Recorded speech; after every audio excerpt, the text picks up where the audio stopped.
नमस्कार दोस्तों, आप सभी का स्वागत है तक्षशिला एकेडमी के डिजिटल प्लेटफॉर्म पर।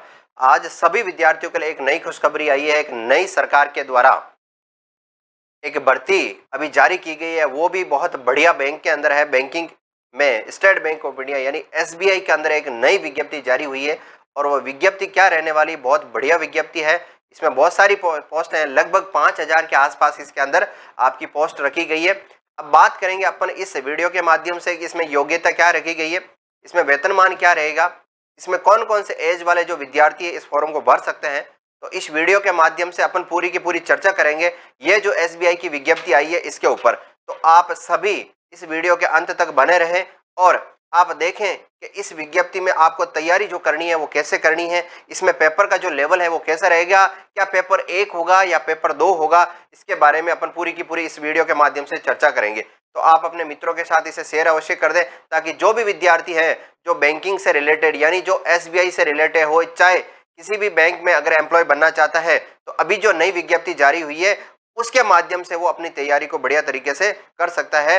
लेकिन इस विज्ञप्ति में क्या क्या रहने वाला है अपन इस वीडियो के माध्यम से चेक करते हैं। देखिए दोस्तों, तो बात करते हैं पहले स्टेट बैंक ऑफ इंडिया के अंदर ये जो नई विज्ञप्ति आई आपके सामने है और ये विज्ञप्ति अपने क्या कहती है। देखो, state bank of India recruitment of junior associate. देखो दोस्तों, आपके सामने आया हुआ है, क्या आया हुआ देखें, स्टेट बैंक ऑफ इंडिया के अंदर विज्ञप्ति है और वो किस पोस्ट के लिए है। तो पोस्ट की बात करूं तो यहाँ पे पोस्ट का नाम बिल्कुल दे रखा है, वो है अपने जूनियर एसोसिएट यानी कस्टमर सपोर्ट्स एंड सेल्स। इसके अंदर ये जो विज्ञप्ति है, इस विज्ञप्ति में जो पद नाम रखा हुआ है वो पद है अपना जूनियर एसोसिएट का। ये विज्ञप्ति अभी जारी हुई दोस्तों। अब रही बात है कि इसके अंदर ऑनलाइन रजिस्ट्रेशन, एप्लीकेशन और पेमेंट ऑफ फीस इसमें क्या रहने वाला है। तो इसके अंदर देखें, यहाँ पे बात करते हैं, यहाँ पे 7 सितंबर से लगाकर 27 सितंबर के मध्य आप फॉर्म है जो भर सकते हो। तो यहाँ पे जो एक टाइम ड्यूरेशन आपको दिया गया है, इसी टाइम ड्यूरेशन के मध्य के अंतराल के अंदर आपको फॉर्म भर लेना है। डेट जाने के बाद कभी भी पछतावा ही रहता है कि भाई डेट चलेगी, तो जो आपको यहाँ पे डेट दी गई है 7 से लगाकर 27 के मध्य आपको फॉर्म को भर लेना। तो जो भी विद्यार्थी बैंकिंग के अंदर अपना भविष्य देखता है कि मुझे बैंकिंग में जाना है, तो उसके लिए यह डेट दे रखी है, इस डेट के बीच के अंदर आपको फॉर्म भर लेवे। तो आगे देखें दोस्तों, इसमें अंदर क्या दे रखा है, सारा का सारा विज्ञप्ति के अंदर चेक करते हैं। देखें, junior associate to be recruitment. अब इसके अंदर आपको बात करते हैं कि इसके अंदर कितनी पोस्टें रहने वाली है और कितनी पोस्टों पे क्या। तो देखिए दोस्तों, तो इसके अंदर बात करते हैं यहाँ पे एग्जाम देखो दे रखा है, preliminary exam will be conducted in the month of November. तो यहाँ पे बात हो चुकी है, आपका इसके अंदर एग्जाम होगा। एक पहले जो एग्जाम होगा वो प्री होगा, उसके बाद में जो एग्जाम होगा वो मेन एग्जाम। तो प्री एग्जाम की जो आपकी एग्जाम डेट है वो क्या रखी गई है, वो अपने नवंबर 2022 में इसका एग्जाम होगा। उसके बाद में क्या होगा, आपका मेन एग्जाम होगा दोस्तों। Main exam will be conducted tentatively in the month of December. कब होगा दोस्तों, दिसंबर या फिर जनवरी 2023 में आपका इसका मेन का एग्जाम होगा। तो आप देखें, अभी अपना सितंबर चल रहा है और सितंबर के आप इसका विज्ञप्ति जारी हो चुकी है। इसका जो प्री एग्जाम होगा वो कब होगा दोस्तों, यहाँ पे नवंबर में होगा, यानी अक्टूबर और नवंबर। आपके सामने जो टाइम ड्यूरेशन है यानी कितने महीने हैं, तो लगभग 2-2.5 महीने हैं प्री के लिए। उसके बाद के अंदर बात करते हैं तो अपना दिसंबर या फिर जनवरी, तो उसके मेंस एग्जाम के लिए आपको कितना टाइम मिलेगा, 2 महीने के आसपास से आपका मेंस एग्जाम का टाइम मिलेगा। ठीक है, यहाँ पर दे रखा है। और बैंक की जो वेबसाइट है, बिल्कुल एसबीआई की जो वेबसाइट है उसमें पूरा का पूरा डिटेल से आपको पीडीएफ मिल जाएगा, वहीं से आपको फॉर्म आप भर सकते हैं। ठीक है, अब रही बात है कि इसमें कहाँ कहाँ पे कितनी विज्ञप्ति है। तो दोस्तों यहाँ पर देखें, पूरा कंप्लीट स्टेट वाइज आपको विज्ञप्ति दे रखी है और स्टेट वाइज विज्ञप्ति के अंदर बात करते हैं अपन। तो देखें दोस्तों, सबसे पहले बात करते हैं यहाँ पर अहमदाबाद की। तो अहमदाबाद के अंदर देखें, दो सर्कल दे रखा है अहमदाबाद और यहाँ पर स्टेट दे रखा है ये गुजरात। ठीक है, दमन दीव। तो यहाँ पर गुजरात में यहाँ पर सीटों का जो डिस्ट्रीब्यूशन है कैटेगरी वाइज दे रखा है, इसमें 353 सीट्स यहाँ पे दे रखी है। ठीक है, बाकी कंप्लीट आगे देखेंगे अपन। बेंगलोर जिसके अंदर अपना स्टेट दे रखा है कर्नाटका, इसके अंदर सीट की बात करता हूँ 316 सीट है। भोपाल की बात करता हूँ तो इसके अंदर अपन 389 सीट है। और फिर आगे बात करता हूँ बंगाल की, तो इसके अंदर 340 सीट है। इस तरह से अपन देखेंगे तो सब की लगभग आपको यहाँ पे देखेंगे तो यहाँ पे सीटें आपको मिल जाएगी कि कौन कौन से स्टेट में कितनी कितनी सीटें दे रखी है। जिस भी विद्यार्थी है जिस भी स्टेट से भरना चाहता है वो वहां पे भर सकता है, बस उसको वहां की स्टेट की जो लैंग्वेज है वो आनी चाहिए, ये ध्यान रखें दोस्तों। बाकी देखो बात करते हैं यहाँ पे चंडीगढ़ की, चेन्नई की, दिल्ली की, हैदराबाद की, और यहाँ पे देखें जयपुर राजस्थान के अंदर जो सीट है वो कितनी है दोस्तों, 284, 284 सीट है। ध्यान रखें, अगर राजस्थान के कोई भी विद्यार्थी है और इस फॉर्म को भरना चाहता है तो उसके लिए यहाँ पे सीटें दे रखी है कितनी दोस्तों, 284 सीट दे रखी है। इसमें बिल्कुल कैटेगरी वाइज डिस्ट्रीब्यूशन हो रखा है कि कौन सी कैटेगरी के अंदर कितनी सीटें रहेगी। आगे बात कर तो केरला, इसमें लखनऊ, दिल्ली, महाराष्ट्र, मुंबई मेट्रो, तो यहाँ सारी की सारी सीटें इसके अंदर मेंशन की हुई है।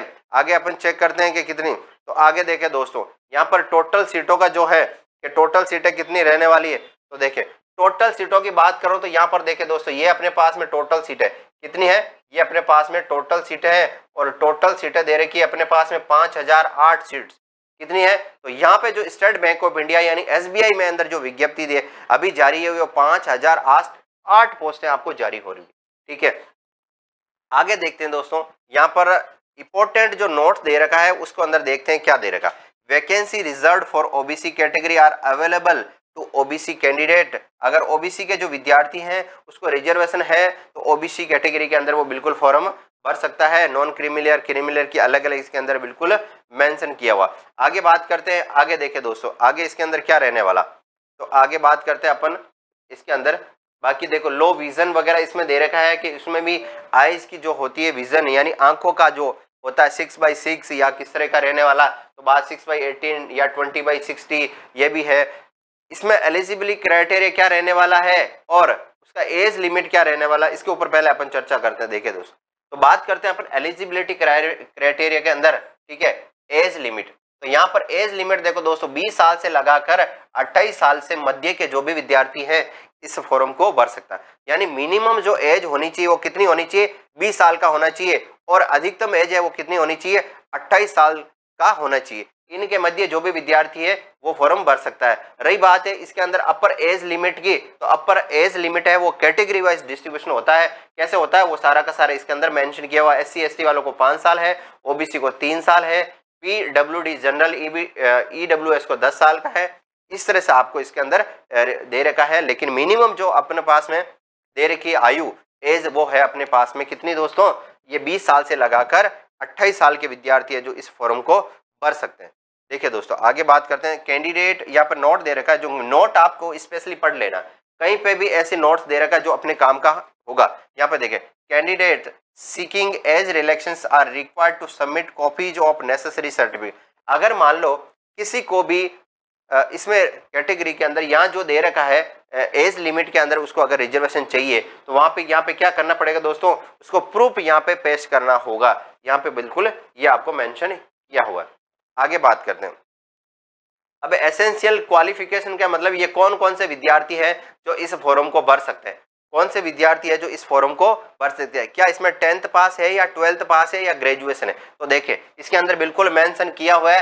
यहाँ पे देखें यहाँ पे दे रखा graduation in any discipline from a recognised university. सबसे पहली बात तो करूं कि 10th वाले नहीं भर सकते हैं, 12th वाले नहीं भर सकते। इसके अंदर वही विद्यार्थी फॉर्म भर सकता है जिसने स्नातक किया है, स्नातक इट मींस ग्रेजुएशन कंप्लीट किया हुआ है।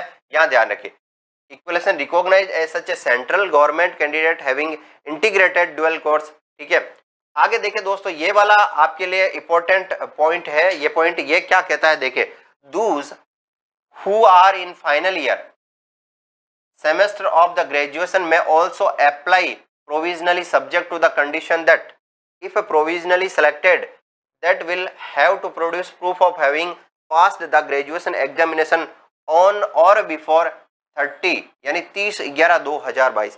यानी वह विद्यार्थी जो स्नातक कर रहे हैं यानी बीए हो चाहे बीकॉम हो चाहे बीएससी हो, कोई भी ग्रेजुएशन की डिग्री कर रहे हैं और वो फाइनल ईयर के अंदर हैं, तो फाइनल वाले विद्यार्थी सभी इस फॉर्म को भर सकते हैं। बस ये ध्यान रखें उनमें दे रखा है वो पास हो जाना चाहिए। एग्जाम होगा आपका 30/11/2022 से पहले पहले उनके पास में क्या होना चाहिए, स्नातक पास हो जाना चाहिए। तो स्नातक एपियरिंग वाले सभी विद्यार्थी इस फॉर्म को भर सकते हैं, लेकिन 10th वाले और 12th वाले विद्यार्थी इस फॉर्म को नहीं भर सकते। अगर बीए फर्स्ट ईयर में है, सेकेंड ईयर में है, तो वह भी विद्यार्थी इस फॉर्म को नहीं भर पाएगा, क्योंकि उसको बीए फाइनल हो चाहे बीएससी हो चाहे बीकॉम हो कोई भी हो, स्नातक एपियरिंग यानी फाइनल ईयर वाला विद्यार्थी इस फॉर्म को भर सकता। तो ये इसके अंदर बिल्कुल पॉइंट आपको बिल्कुल दे रखा है, ये स्टार लगा के यहाँ पे बताया गया है। ठीक है दोस्तों, आगे देखें नोट में क्या कह रखा, the date of passing eligibility examination will be the date appearing on the marksheet, certificate और provisionally certificate issued by the university institute.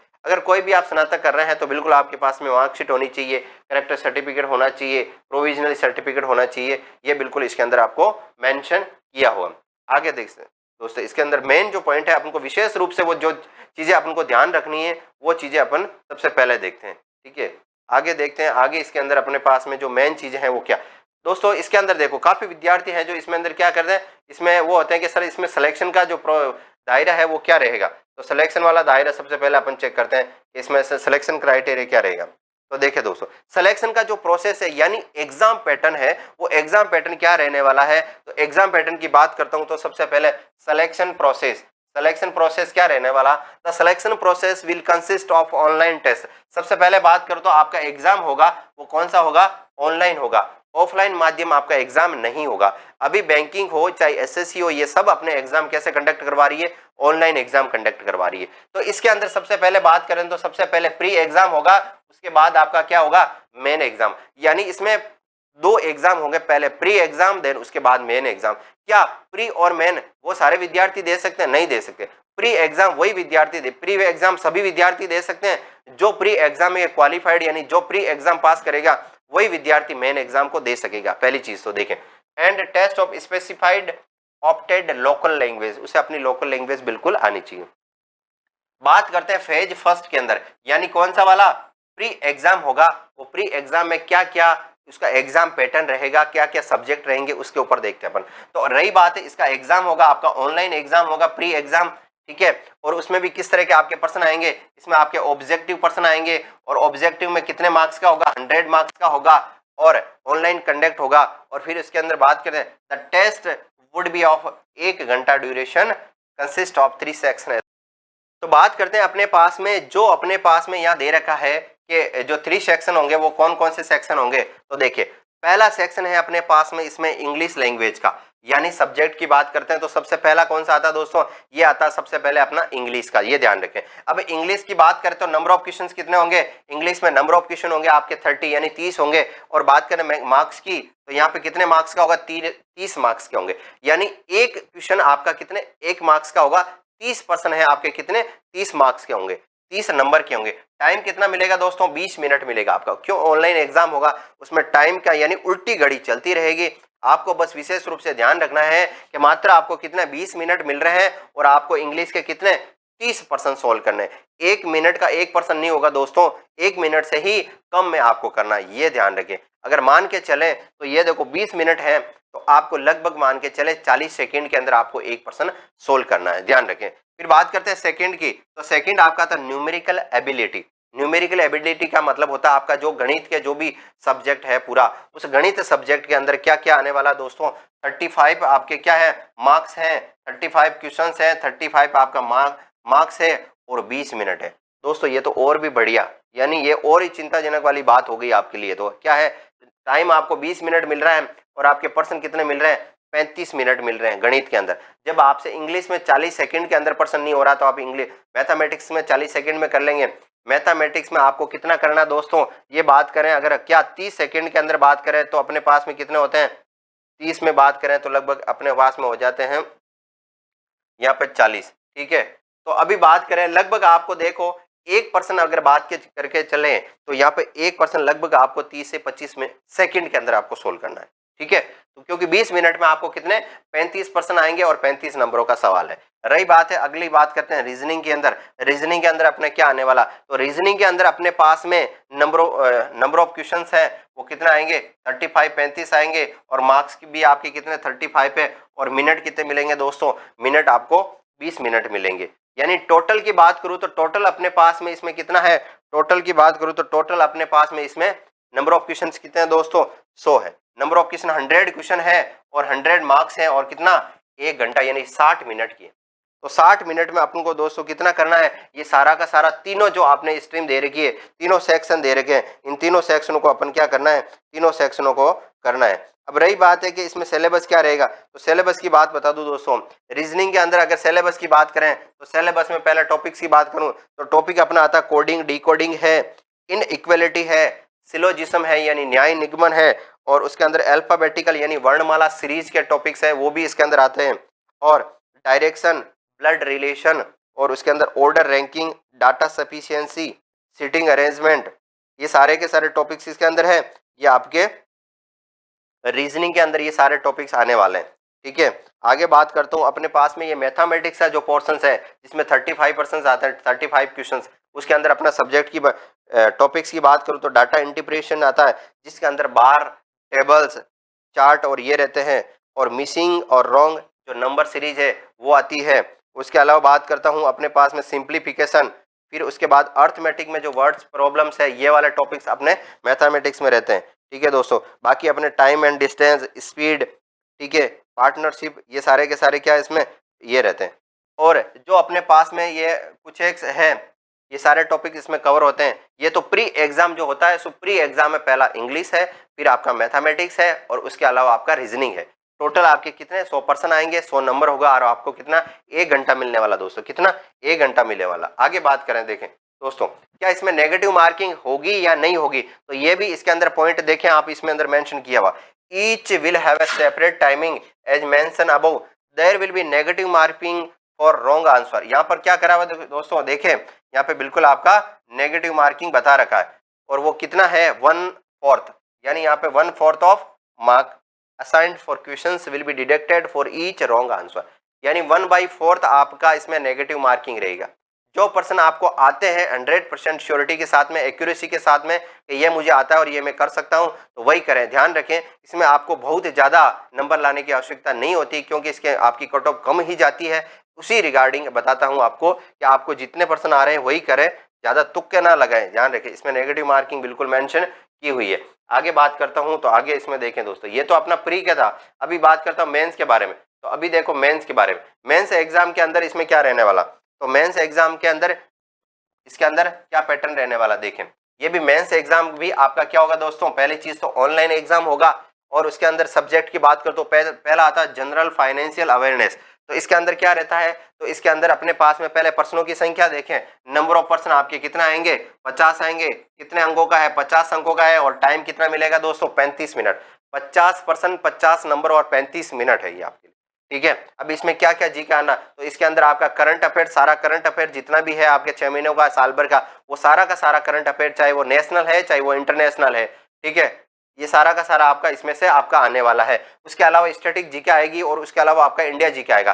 जो आप कंटिन्यू पढ़ते जा रहे हैं और लगातार पढ़ रहे हैं, वो सारा का सारा GK, India GK, current GK और स्टैटिक जीके, ये सारा का सारा आपका किस में आएगा, जनरल अवेयरनेस में।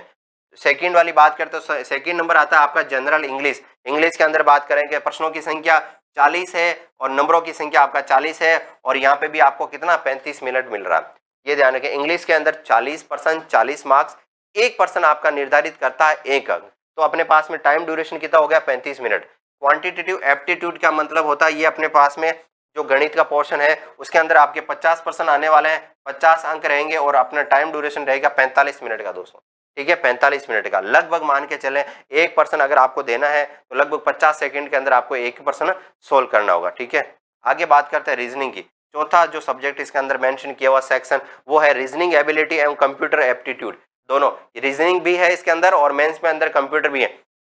प्री के अंदर ध्यान रखें, प्री के अंदर ये जो पहला वाला पोर्शन था ये बिल्कुल नहीं था, यानी आपका जीके वाला पोर्शन नहीं था और कंप्यूटर नहीं था। मेंस के अंदर जीके वाला पूरा ऐड किया गया है और कंप्यूटर वाला सेक्शन पूरा ऐड किया है। तो नंबरों की संख्या रीजनिंग के अंदर बात करें, रीजनिंग और कंप्यूटर की 50% है, और मैक्सिमम मार्क्स आपका बात करें तो 60 यानी 60, और टाइमिंग जो मिलेगा आपको 45 मिनट मिलेगा।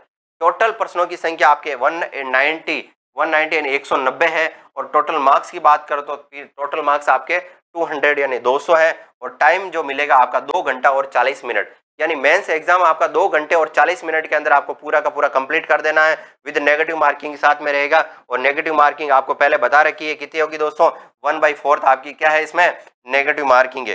ध्यान रखना, यो नहीं है कि वहां जाके तुक्के लगाने शुरू कर दो, जो आपको पर्सन आ रहा है उसी को आपको ढंग से बेहतरीन तरीके से वहां पे आपका प्रदर्शन करना है। और उस प्रदर्शन करने से पहले आपको जितना आपने पढ़ाई की है उस पढ़ाई को देखते हुए अच्छे से आपको क्या करना है, इस मेंस एग्जाम को क्लियर करना। जो भी विद्यार्थी प्री एग्जाम क्लियर कर सकता है वो मेंस एग्जाम भी क्लियर करने की ताकत रखता है। क्यों? क्योंकि इसके अंदर इसमें ऐड जो किया है वो सिर्फ जीके आपका पोर्शन और कंप्यूटर पोर्शन आपका ऐड किया गया है। तो जो भी विद्यार्थी है जो एसबीआई बैंक में जाना चाहता है तो इसको मेंस एग्जाम को क्लियर करना पड़ेगा। और इस क्लियर करने के लिए कौन कौन से इसको सब्जेक्ट तैयार करने पड़ेंगे ये आपके सामने मैंने इसको पूरा का पूरा बता दिया गया है। यहाँ पे क्या क्या रहने वाला टॉपिक्स आपको पता है। रीजनिंग में कौन कौन से टॉपिक होते हैं मैंने आपको पहले बताया अभी रिसेंटली। और मैथमेटिक्स के अंदर डाटा हो, चाहे पार्टनरशिप हो, टाइम एंड डिस्टेंस हो, ट्रेन हो, बोट हो, सारी की सारी इसके अंदर टॉपिक्स कवर होते हैं। ठीक है दोस्तों, तो आगे बात करते हैं। नेगेटिव मार्किंग इसके अंदर 1/4 है, ध्यान रखें। नेगेटिव मार्किंग बिल्कुल इसके अंदर मेंशन की गई है। आगे देखें, आगे इसके अंदर क्या क्या रखा गया तो चेक करते हैं। यहाँ देखें, आगे अपन बात करते हैं स्टेट वाइज विज्ञप्ति दे रखी है। मीडियम भी चाहे हिंदी चाहे इंग्लिश जो भी है वो है। अब रही बात है इसके अंदर कि सर इसमें सबसे पहले बता दो पैसा कितना मिलेगा, पैसा कितना मिलेगा। अरे भाई ये देख लो पैसा तो मिलेगा, लेकिन जो भी सरकारी नौकरी होती है उसमें पैसा ही पैसा, दबा के पैसा, चिंता मत करो। बस एक बार आप पढ़ाई कर लो, उस पढ़ाई करने के बाद देखो। और वैसे ही बैंकिंग सेक्टर के अंदर पैसे की कोई कमी नहीं है। वेतनमान बहुत शानदार वेतनमान रहता है। और उसके अंदर वेतनमान आपको क्या मिलना, पे स्केल। ये क्या है, पे स्केल। और पे स्केल की बात करूं तो 17,900 से लेके 17,900 आपका इनिशियली स्टार्ट हो गया दोस्तों। 17,900 से लेके फिर आपकी स्लैब चलती है 1000/3 20,900, फिर 1230 बढ़ जाएगी, फिर उसके बाद 1490 से बढ़ते बढ़ते बढ़ते आपकी 47,950 रुपए हो जाएगी दोस्तों। कितनी हो जाएगी, 47,920 रुपए। ये ध्यान रखिए, 47,920 रुपए इसके अंदर आपकी क्या हो जाएगी, पेमेंट हो जाएगी। The starting basic pay is 19,900 रुपए। ठीक है, plus 2 advance increment admissible to graduate. ये ध्यान रखें दोस्तों, इसके अंदर आपका बेसिक पे जो है 19,900 रुपए है। और उसके बाद में देखें 17,900 के बाद में 2 आपको क्या मिलेंगे, इंक्रीमेंट भी मिलेंगे। तो ये तो आपका बेसिक जो पे है वो आपका जो स्टार्टिंग होने वाला है वो होने वाला। और स्टार्टिंग सोचो इतना बढ़िया हो रहा है तो आने वाले दिनों के अंदर आपका पेमेंट जो आपका वेतनमान है कितना होगा, बहुत ही अच्छा शानदार होगा। क्यों? क्योंकि ये बैंकिंग सेक्टर है और इसके अंदर बैंकिंग सेक्टर के अंदर हमेशा सैलरी बहुत अच्छी सभी एम्प्लॉयज को दी जाती है उसी तरीके से और आगे भी बढ़ती रहती है। तो ये अपने पास में बात की अपने किसके बारे में, वेतनमान के बारे में। और वेतनमान इनका ये रहने वाला। आगे देखे दोस्तों, बाकी जो है इनका अलाउंसेस वगैरह मिलेगा। प्रोबेशन पीरियड की बात करेंगे तो जो उनके द्वारा क्या होता है प्रोबेशन पीरियड, वो प्रोबेशन पीरियड कंप्लीट करना पड़ता है। अब रही बात है फीस की कि सर फॉर्म भरेंगे तो कितने रुपए जमा कराने, तो फॉर्म भरेंगे तो कितने रुपए जमा कराने दोस्तों। तो देखें यहाँ पर बात करते हैं application fees and intimation charge non refundable. एक बार आपने फॉर्म भर दिया है तो आप एग्जाम चाहे दो या चाहे ना दो वो फीस आपको लगनी है। चाहे वो फीस कितनी है दोस्तों, देखें SC ST PWD और ESM DESM विद्यार्थियों को बिल्कुल नील यानी निःशुल्क आप फॉर्म को भर सकते हैं। तो बात करें आगे जनरल और OBC और EWS, इसके लिए कितने रुपए दोस्तों, 750 रुपए। सर हमारे लिए 750, ऊपर वालों के लिए कुछ भी नहीं। तो ये सरकार के द्वारा जो निर्धारित किया हुआ है उसी निर्धारित पे के अकॉर्डिंग जो आपको फीस पेमेंट करना है। और वो पेमेंट चाहे तो आप ऑनलाइन मोड चाहे तो SSO ID के माध्यम से, ई मित्र के माध्यम से भर सकते हैं, या खुद आप फॉर्म भर रहे हैं तो आप इंटरनेट बैंकिंग के माध्यम से फॉर्म को फिलअप कर सकते हैं। लेकिन फीस आपको जो है यहाँ पे जो दिया गया है इस फी को आपको क्या करना पड़ेगा, फॉर्म में फीस को आपको पे करना पड़ेगा। 750 रुपए है अपने जनरल OBC और EWS के लिए। ठीक है दोस्तों, हाउ टू अप्लाई, फॉर्म को कैसे भर सकते हैं। देखें फॉर्म को भरने के लिए आपको पहली चीज तो ऑनलाइन मोड रखा गया है। फॉर्म को ऑनलाइन भरना पड़ेगा, ऑफलाइन बिल्कुल नहीं रहेगा। अब रही बात है कहाँ पे भर सकते हैं, तो देखो candidate will be required to registered, पहले रजिस्टर्ड करना पड़ेगा। बैंक की जो वेबसाइट है दोस्तों, बैंक की वेबसाइट कौन सी है, https:/bank.sbi.careers या sbi.co.in recruitment of junior associate 2022। यहाँ पे जाके आपको क्या करना पड़ेगा, अपना रजिस्ट्रेशन करना पड़ेगा। SBI की जो मेन वेबसाइट दे रखी है उस SBI की मेन वेबसाइट पे जाके आपको फॉर्म फिलअप करना। साइड वाइड में जो भी आपके वेबसाइट्स खुल रही है वहाँ पे फॉर्म भरने की आवश्यकता नहीं है।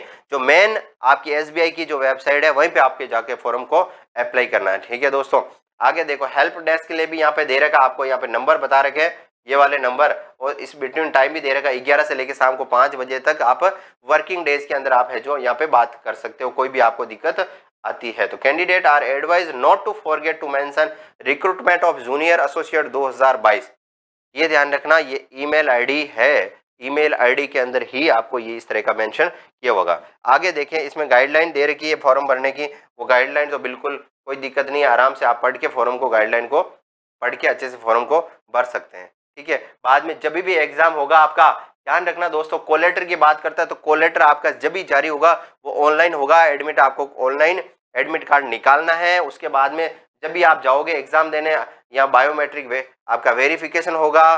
ठीक है, हाँ, कोई भी मिसकंडक्ट यहाँ पे दे रखा है, कोई भी गिल्टी या मिसकंडक्ट की बात करें तो आप साथ में कुछ भी इस तरह के ब्लूटूथ वगैरह कुछ भी साथ नहीं ले जाएं, कैलकुलेटर वगैरह, ये ध्यान रखें। ये सारा का सारा इसके अंदर पूरी पीडीएफ के अंदर आपका मेंशन किया हुआ है। ठीक है, तो ये अपने पास में जो रही बात है, इसके अंदर प्री लिस्ट ऑफ सेंटर के, सेंटर कहाँ आएंगे प्री के और मेन एग्जाम के, तो यहाँ पे बिल्कुल यहाँ मेंशन किया हुआ है दोस्तों। जिस स्टेट का भी बात कर रहे हैं वहाँ स्टेट के अंदर अलग अलग बात यहाँ पे बता रखा है कि कहाँ पे सेंटर रहने वाले। ठीक है, जैसे अभी बात करते हैं अपने यहाँ पे राजस्थान की, कि राजस्थान में कहाँ सेंटर होंगे, तो देखो दोस्तों, राजस्थान के अंदर अजमेर, यहाँ पे देखें अजमेर, बीकानेर, हनुमानगढ़, जयपुर, जोधपुर, कोटा, सीकर और उदयपुर। तो राजस्थान के वह विद्यार्थी जो इस फॉर्म को भरते हैं और एग्जाम देना चाहते हैं तो बाहर जाने की आवश्यकता नहीं है उनको। जो भी राजस्थान के अंदर जो भी यहाँ पे सेंटर दे रखे हैं, इन सेंटर के अंदर कहीं पे भी जो आप चूज करेंगे उस चूज करने के आधार पर आपका वहाँ पे सेंटर आ जाएगा और वहाँ पे जाके आपको ऑनलाइन एग्जाम देना है। ध्यान रखें दोस्तों, क्या करना है आपको, ऑनलाइन एग्जाम वहाँ पे कंडक्ट होगा और वहाँ पे जाके आपको ऑनलाइन एग्जाम देना, घर पे बैठे हुए एग्जाम नहीं होगा, ये ध्यान रखें। ठीक है, घर पे बैठे हुए एग्जाम नहीं होगा। तो ये था एसबीआई की जो अभी नई विज्ञप्ति जारी हुई है, उस एसबीआई की विज्ञप्ति के बारे में अपन ने पूरी की पूरी चर्चा करी है। और एसबीआई में कितनी पोस्ट हैं दोस्तों, तो कंप्लीट बात करते हो तो 5008 पोस्टें हैं और वह सभी विद्यार्थियों के लिए बहुत बड़ी खुशखबरी है। मैं चाहता हूं कि वो विद्यार्थी जिन्होंने स्नातक पास कर ली है या फाइनल ईयर में है तो वो सारे के सारे विद्यार्थी इस फॉर्म को भरे और इसके अंदर सारा का सारा जो एग्जाम का पैटर्न है उसके अपन पूरा का पूरा अपने चर्चा की है। उसके अंदर सब्जेक्टिव वाइज देखा है कि कितने सब्जेक्ट रहने वाले हैं और क्या नेगेटिव होगा या नहीं होगा और इसमें कितने प्रश्नों की संख्या आने वाली है, वो सारा का सारा आपने चेक किया है, आपने पूरा का पूरा देखा है। तो वीडियो कैसा लगा दोस्तों आप कमेंट करके जरूर बताएं, अपने मित्रों के साथ शेयर करें ताकि जो भी विद्यार्थी है बैंकिंग के अंदर अपना फ्यूचर बनाना चाहता है तो ये जो विज्ञप्ति है उसके लिए बिल्कुल बढ़िया विज्ञप्ति है। तो आराम से इस फॉर्म को कहीं पे भी, चाहे ई मित्र के माध्यम से भर सकते हैं या अपने घर पे बैठे एसएसओ आईडी के माध्यम से या एसबीआई की जो मेन वेबसाइट है वहां पे जाके इस फॉर्म को भर सकते हैं। किसी भी तरह की कोई गलती ना हो, गुंजाइश नहीं हो तो आप जल्दी से जो टाइम ड्यूरेशन दे रखा है उसी टाइम ड्यूरेशन के दौरान आप इस फॉर्म को भर लेवें और अपने जो सपना है, अपने माता पिता का जो सपना है कि मुझे बैंकिंग सेक्टर में जाना है और वहां पे बढ़िया से जॉब करनी है, तो आप इस फॉर्म को भरें और आज से, अभी से, इसी समय से आप तैयारी में जुट जाए। टाइम आपके पास में कम है, 2.5 महीने बचे हैं, उसी 2.5 महीने के रात दिन एक कर दें और सफलता आपके कदम चूमेगी। और नेक्स्ट वीडियो के अंदर नई भर्ती के साथ में मैं आपसे मिलूंगा। इसी के साथ मैं आपसे विदा लेता हूं। जय हिंद, जय Bharat, thank you so much.